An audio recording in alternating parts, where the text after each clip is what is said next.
Hipertensão arterial, também conhecida como pressão alta, é uma condição crônica e degenerativa que geralmente não apresenta sintomas visíveis. Se não for devidamente controlada, ela pode causar danos em vários órgãos, comprometendo significativamente a saúde. A hipertensão arterial ou pressão alta é uma doença crônica caracterizada pelos níveis elevados da pressão sanguínea nas artérias. Ela acontece quando os valores das pressões máximas e mínima são iguais ou ultrapassam 14/9. As pessoas acham que pressão alta é uma doença do coração. Não, ela é uma doença que estraga o coração. Ela é uma doença das artérias, dos canos que levam sangue no nosso corpo, das veias, das artérias, né? Falando de uma forma mais compreensível. Imagina quando você vai lavar um quintal, lavar um carro com uma mangueira e você liga a mangueira e ela está com a pressão baixa ainda e você aperta a mangueira para ela dar uma pressão maior ali na grama, no carro. Aquele aperto que você faz é o que acontece no nosso corpo quando a pessoa tem pressão alta. As veias, né, as artérias que passam sangue, elas ficam mais tensas, mais apertadas no hipertenso e o sangue corre mais rápido dentro delas. Esse correr mais rápido faz com que o verniz, né, a parte interna das veias, ele se estrague. E ali começam a acontecer uma série de fenômenos dentro dos órgãos que estragam vários dos nossos órgãos.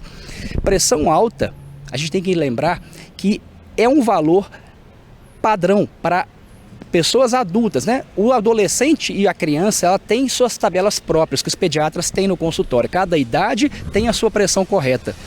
Mas o adulto, até os 80 anos, tem a sua pressão normal quando ela é 13,5 por 8,5 para baixo. Se a pressão máxima der 14 e a mínima der 9, uma ou outra, ou as duas, para cima, ou seja, 14 por 9 para cima, já é hipertensão. É preciso procurar um médico para conversar sobre um possível tratamento.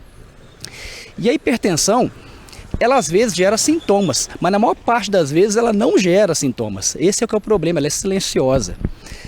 Sintomas, quando ela gera, são dor de cabeça, mais aqui na nuca, dor leve, diária, que a pessoa não sabe de onde está vindo, palpitações, né, as batedeiras, os disparos no peito de vez em quando, o cansaço para fazer alguma atividade física, às vezes a visão turva, são sintomas de pressão alta.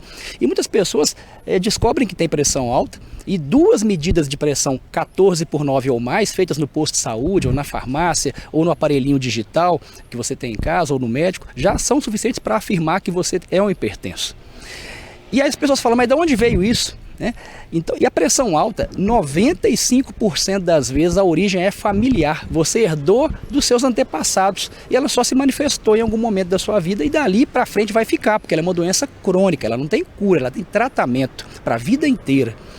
Outra causa para pressão alta, já menos comum, são alterações nos rins, alterações de hormônios. E hoje em dia, tendo em vista a epidemia de obesidade que a gente vive nela, a obesidade é uma outra causa de pressão alta. De acordo com Alessandro, uma atividade física e uma alimentação saudável pode também contribuir na prevenção da hipertensão. Como é que você vai prevenir uma coisa que normalmente você nem sente, né? Então, a prevenção dessa doença que normalmente não dá sintomas, que é a hipertensão, ela é feita, primeiro, medindo a pressão, pelo menos uma vez por ano, no posto de saúde, na farmácia, ou nos aparelhinhos de pressão de pilha. Muitas pessoas perguntam, né? Ô, doutor, aqueles aparelhos de pressão que a gente compra na farmácia, de pilha, aquilo funciona? Funciona sim. Aquilo é muito bom. Desde que seja um aparelho que se mantenha com pilhas boas, novas, trocadas com frequência e que você não empreste seu aparelho para muitas pessoas. Use com você, não deixe ele cair no chão com frequência, na mão de crianças, guarde ele como o fabricante manda.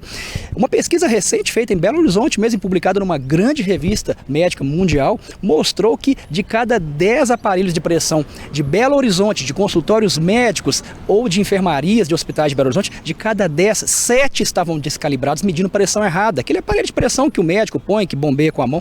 Ou seja, e hoje a gente tem muitas diretrizes que falam que os aparelhos de pilha, esses de casa que a gente compra para pedir em casa, são muito eficazes para dar uma aferição correta da pressão.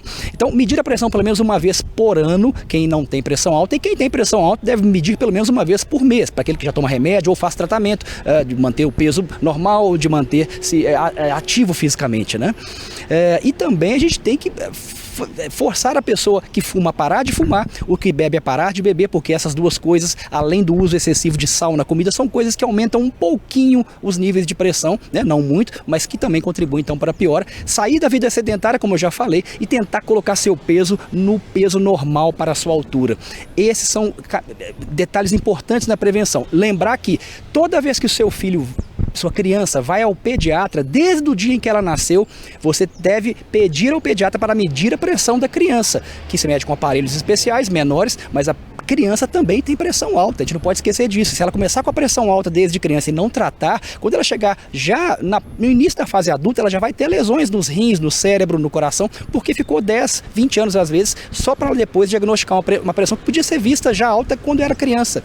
E lembrar também que quando você usa álcool, muitos pacientes param de tomar o remédio quando vão beber no fim de semana.